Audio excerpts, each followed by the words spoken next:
ఏం చేస్తున్నారంటే అటాక్ చేస్తున్నారు. మన గన్నవరంలో ఒక మీటింగ్ జరిగింది. ఆ మీటింగ్లో 4 పేజీలు వాళ్ళు రెడీ చేసుకున్నారు. ఆ 4 పేజీల ఎజెండా ఏంటంటే ఖచ్చితంగా మతపరమైన దాడులు చేయాలి. ఆ మతపరమైన దాడులు చేసి ఒక్కొక్క సేవకుని కొట్టాలి, తిట్టాలి, చర్చిలకు చొరబడి చర్చిని విధ్వంసం చేయాలి అనేది వారి ఒక ప్రణాళిక.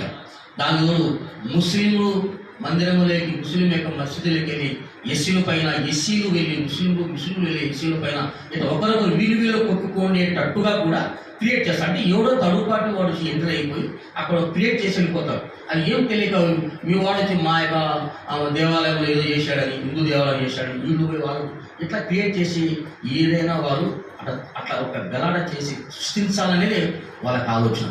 కాబట్టి ఇవన్నీ కూడా వారు ఒక కుట్రతో చేసి 3 వర్గాల అంటే సామాజిక ఎస్సీ, సంబంధించిన దళితులండి. దళితులకు ఎంత ఘోరంగా కొడుతున్నారండి.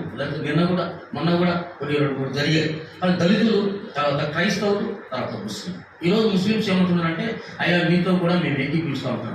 మనం కూడా కలుపుకోవడం తప్పు లేదు. ఇప్పుడు వాళ్ళు మైనార్టీ వర్గమే, మనం కూడా క్రిస్టియన్ మైనార్టీ వర్గమే. కాబట్టి 2 సామాజిక వర్గం, తర్వాత దళితులు 3 సామాజిక వర్గం మనం కలిసికట్టుగా సమైక్యంగా మరి ఏపీ బిషప్ కౌన్సిల్ మరి దైవజనులు అందరూ కూడా వారు ఆయా సేవా క్షేత్రాల్లో వారి యొక్క సేవలో ఉన్నప్పుడు సమస్యలు ఎదురైనప్పుడు మనము ఈయన బిషప్పే, ఇది ఏపీ అని చూడకుండా మనం అందరూ కూడా ఏం చేయాలంటే ఒకటిగా కావాలి. హల్లెలూయా, ఒకటిగా కావాలి. ఆర్గనైజేషన్స్ వేరైనా కూడా సమస్య పైన మాత్రం మనం అందరూ ఒకటిగా కావాలి. అప్పుడు ఒకటికి అయినప్పుడు మరి వారణాదేవుడి గారు పిలిచినప్పుడు, నేను పిలిచినప్పుడు, ఇంకా ఎవరు ఇచ్చినా కూడా దైవజనులు అందరూ కూడా ఒకటి ఏ ఆర్గనైజేషన్స్ అయినా కూడా ముందుకుండి మనం ఇటువంటి విషయాలలో మనం ఏం చేయాలంటే వాదించాలి. అధికారుల దగ్గరికి వెళ్ళాలి, ఎస్పీ గారికి, పోలీస్ డిపార్ట్మెంట్ వారికి, కలెక్టర్ దగ్గరికి కూడా వెళ్ళి పలానా పాస్టర్ గారికి అన్యాయం జరిగింది, పలానా చర్చి మీద దాడి జరిగింది, ఈ విషయంలో మేము ముందరం కూడా మేము ఇట్లా మీలో మేము న్యాయం జరిగేంత వరకు మేము ఉంటామని చెప్పేసి మనం ఆ విధంగా అధికారులతో మాట్లాడే పరిస్థితిని మనం కలిగి ఉంటాం. కాబట్టి ఎవరు కూడా ఈ విషయంలో మనం ఒకటేనండి, దేవుడు మనకు ఒకడు, ఆయన ద్వారా శరీర అవయభాగం ఎన్నేటువంటి మనిషి ఒకడే. ఈ ముక్కు, కళ్ళు, కాళ్ళు అన్నీ ఉన్నాయి, కానీ ఏ పని ఆ పని చేస్తుంది. అలాగే ఎన్ని ఆర్గనైజేషన్స్ ఉన్నా కూడా మనమందరం కూడా దైవ సేవకులమే. హల్లెలూయా.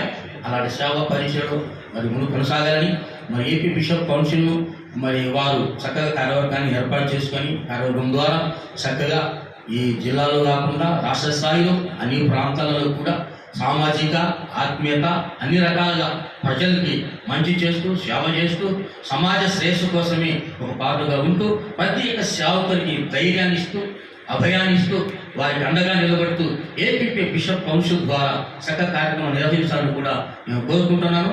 ఆ యొక్క కార్యక్రమాల్లో కూడా ఇంకా ఇతర ఆర్గనైజేషన్స్ కూడా స్వాగతించండి.